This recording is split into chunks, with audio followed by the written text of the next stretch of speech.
Halo, ketemu lagi dengan saya di Kuliah Manajemen Proyek.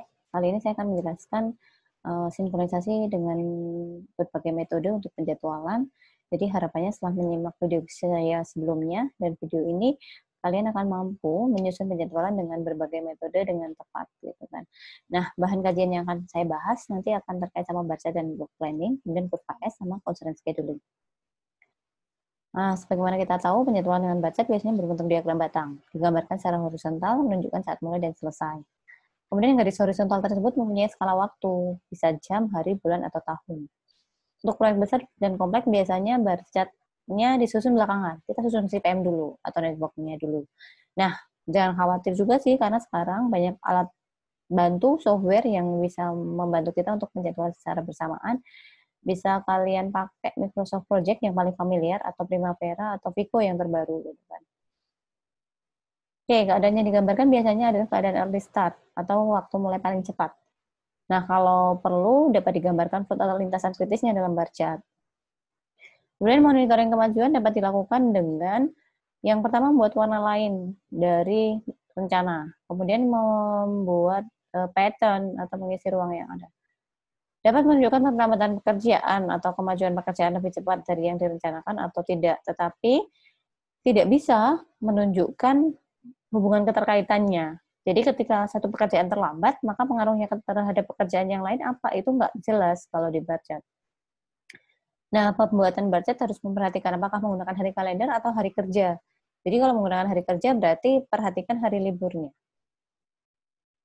Pembuatan budget berdasarkan CPM itu memberikan beberapa banyak keuntungan. Jadi kegiatan itu dapat disusun berdasarkan unit waktu, bisa hari, minggu, bulan, dan sebagainya. Kemudian telah diketahui early start dan early finish-nya setiap kegiatan. Jadi kita mudah mau nyusunnya. Contoh misalnya ini, ada kegiatan A dengan durasi 4 hari kerja, hari atau 4 minggu, atau 4 bulan, atau 4 tahun, terserah. Nah, dia dimulai dari durasi 0 sampai 4, gitu kan. Nah, mungkin nggak sih pekerjaan dimulai di hari ke-0, selesai di hari ke-4, gitu kan. Sebenarnya pekerjaan tersebut dikerjakan pada hari pertama, kedua, ketiga, dan keempat, gitu. Kalau pada bar chart, demikian gitu kan.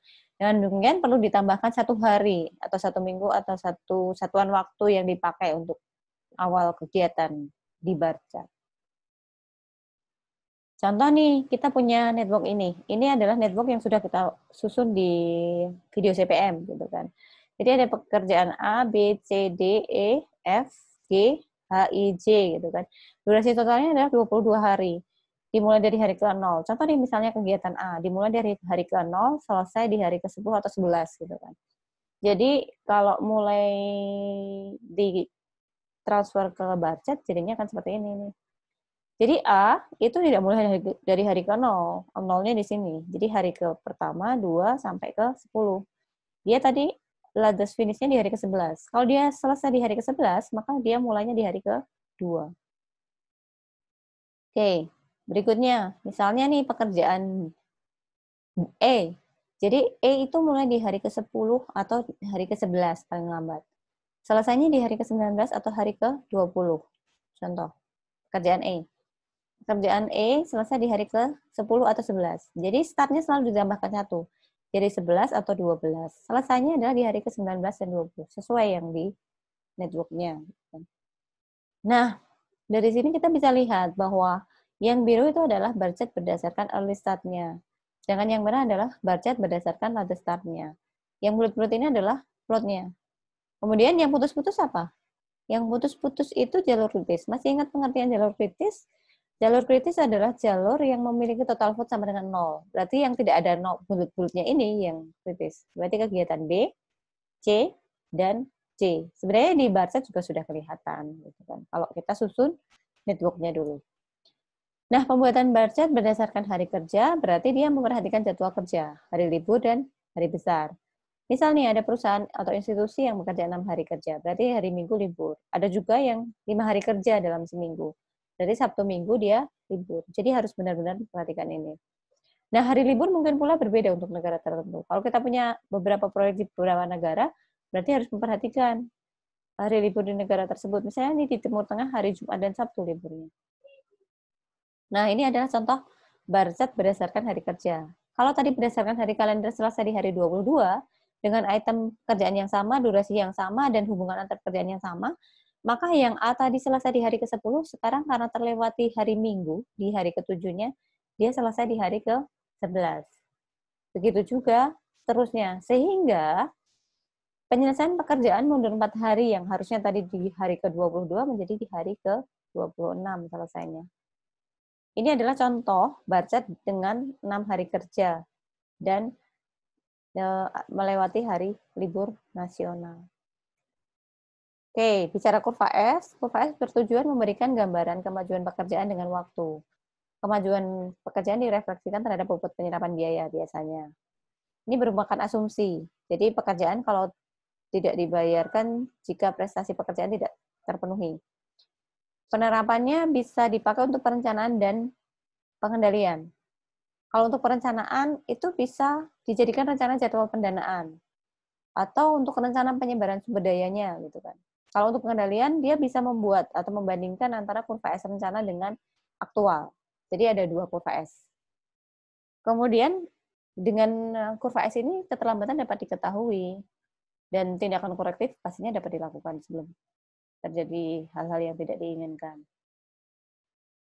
Nah, kurva S ini dapat dibuat menurut 2 kondisi. Yang pertama kondisi early start, yang kedua kondisi late start. Di video sebelumnya juga sudah pernah saya jelaskan tentang contoh kurva S berdasarkan early start dan late start. Nah, kurva S akan berbeda jika jadwal kegiatan digeser menurut volt-nya. Kurva S tersebut akan berada di antara 2 kondisi ES dan LS. Beberapa aspek yang perlu dipertimbangkan, yang pertama kemiringan slope kurva S.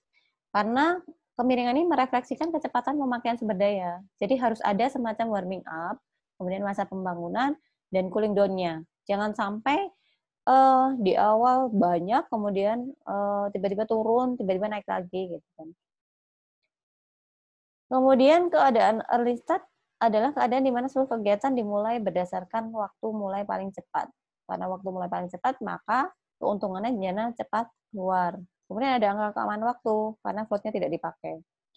Kalau kurva S berdasarkan keadaan early start, keadaan ini menggambarkan di mana kegiatan dimulai berdasarkan waktu paling akhir dimulainya. Tidak ada keamanan waktu akibatnya, dan dananya keluarnya lebih lama. Nah, kalau pembuatan kurva S sudah pernah mencoba menyusun, jadi semuanya berdasarkan asumsi. Distribusi biaya merata sepanjang batang itu paling bagus, tapi tidak mungkin sepertinya. Jadi setiap proyek pasti memiliki fluktuasi untuk distribusi biayanya. Sehingga kayak misalnya pembangunan kabel telepon ataupun listrik dan pembangunan generator diesel ini biasanya distribusi biaya yang paling besar itu di belakang karena barang sudah datang, instalasi sudah dimulai gitu kan. Kemudian biaya persatuan waktu didapat dengan menjumlahkan secara vertikal. Jadi kalau sudah didistribusikan biayanya gitu kan, kita bisa menjumlahkan secara vertikal biaya-biayanya. Nah, penjumlahan secara vertikal itu nanti dijumlahkan secara kumulatif. Itulah yang akan kita plot pada bar chart berbentuk kurva S. Nah, kalau bicara perbandingan penggunaan kurva S antara kondisi early start dan late start, tadi sudah saya jelaskan bahwa pada kondisi early start, dana cepat keluar. Kalau late start, dananya lebih lambat keluarnya. Kalau pada kondisi early start, keamanan waktunya terjaga karena flow tidak terpakai. Pada kondisi late start tidak ada keamanan, semua kegiatan menjadi kritis. Ini contohnya untuk early start. Ini late start, nggak terlalu kelihatan. Yang kelihatan cuma geser ininya, sesuai barnya tadi yang ada di awal. Nah, kalau dibandingkan, berarti ada yang biru untuk late start dan yang hijau untuk early start. Jangan sampai kurva kita di bawah yang biru. Oke. Selanjutnya, untuk network dan bar chart gitu kan, nanti akan kita berikan beberapa contoh. Nih contoh yang pertama, kita lihat lintasan kritisnya adalah, lintasan kritis itu biasanya bisa kita lihat kalau di network itu paling gampang nilai atas sama bawahnya sama di 4 sisinya. Terus kemudian dijumlahkan dengan durasinya, itu cocok gitu kan. Kenapa ini enggak gitu kan? Karena 9 kurangi 3 itu enggak 0 gitu kan. Jadinya ini enggak termasuk yang kritis. Ada lintasan kritis A, B, J, kemudian ada lintasan kritis D, G, K, dan E, F, K, K gitu kan. Lintasan kritis boleh beberapa lintasan, yang penting tidak terpotong di satu jalur gitu kan. Nah, kalau dihitung start, finish, dan float-nya adalah sesuai tabel ini. Kemudian kalau dimasukkan ke dalam bar chart kurang lebih seperti ini. Jadi ini adalah pekerjaan-pekerjaan yang kritis biasanya, kalau yang biru sama yang kuning sama posisinya. Nah, kalau bar chart-nya itu dijelaskan, berarti sesudah pekerjaan A adalah pekerjaan B, kayak gitu kan. Kemudian pekerjaan BCI, setelah itu pengerjaan pekerjaan J. Nah, B sama B bisa digabung menjadi seperti ini. Gitu kan. Pekerjaan D diikuti oleh kegiatan I, H, G, gitu kan. Pekerjaan E dilanjutkan pekerjaan F. Pekerjaan G, F, kemudian dilanjutkan pekerjaan K.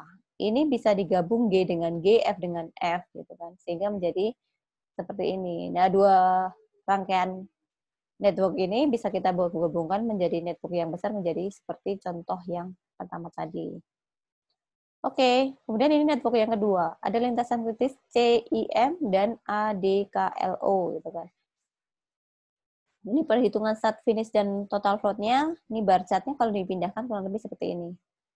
Kalau dibikin by step-nya, step by step-nya adalah kurang lebih seperti ini.